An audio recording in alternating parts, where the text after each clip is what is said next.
This week in Texas politics, there was a lot of movement. Migrant bus trips continued to D.C., some major campaign pivoting, and a top political leader decided to walk away from his job.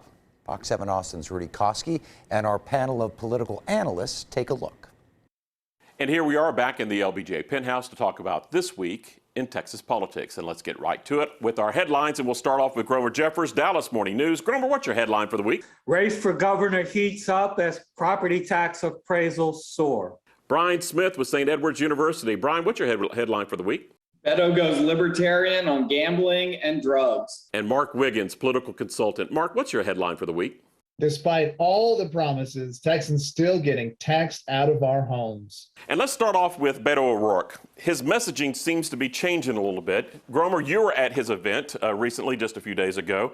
What struck you? Was it the messaging or the people showing up? A little bit of both. It was an older crowd, and his message was, look, he was trying to blame Greg Abbott, the incumbent governor, for inflation, and at the same time, trying to develop ideas that would be of interest to those voters, including Medicaid expansion. And one quick note, in Sherman, close to Oklahoma, Oklahoma has Medicaid expansion under a Republican governor, as well as a legalization of marijuana item on the ballot before voters. Mark, you're shaking your head. Is this the pivot that Beto needs to at least make this race competitive?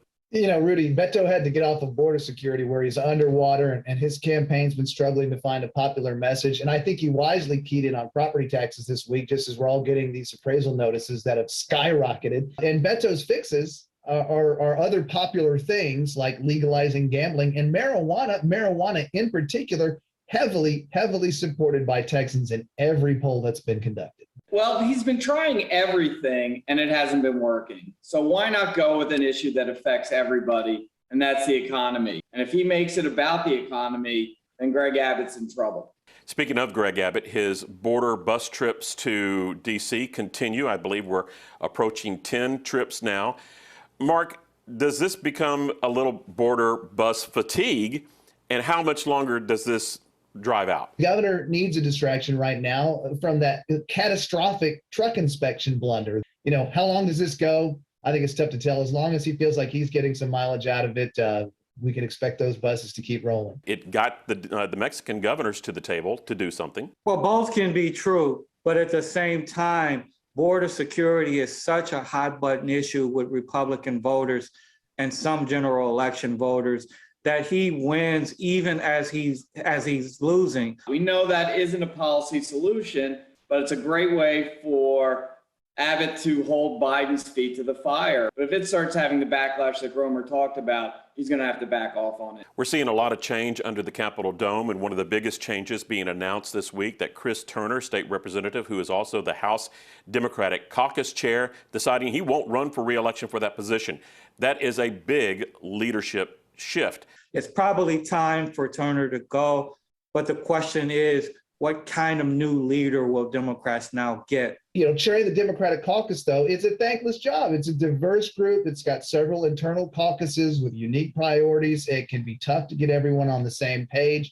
So they're going to need to find a leader who can get the caucus together and then work with Republicans who are also tired of all of the theater. I don't see anybody coming in who's going to reverse that, but we might see a change in tactics that the Democrats, you know, maybe try to make it fun by partisanship or make it fun by stopping the Republicans in other ways. I want to get a bumper sticker, make it fun by bipartisanship. Yeah, they had one good year, 2018, 12 seats in the House, went from 55 to 67. Yeah, and if you are the leader of the caucus, you do have to accept some responsibility for your party not advancing. The Republicans are also somewhat fractured. A good indication of that, the runoff races that are coming up, Governor Abbott picking his endorsements, Ted Cruz picking his endorsements, and it seems that there's a separation. And on the surface, it's all about school choice. But guys, is this really more about a preset for 2024? Mark? I think Cruz is just kind of giving away the game with his endorsements here. Cruz is going to have an uphill battle because if he decides to run for president in 2024, he's going to have to figure out what to do with the Senate seat. He's up for re-election then. It's fascinating because there are these side battles going on. You mentioned Abbott Cruz, but you also have Abbott DeSantis, and then you have Trump with his endorsements. And with that, let's wrap up our week in Texas politics with our one word. Mark, what's your one word for the week? The tax man cometh. Gromer, what is your one word for the week? Inflation. And Brian, your word for the week? Legalization. And with that, we're wrapping up another week in Texas politics.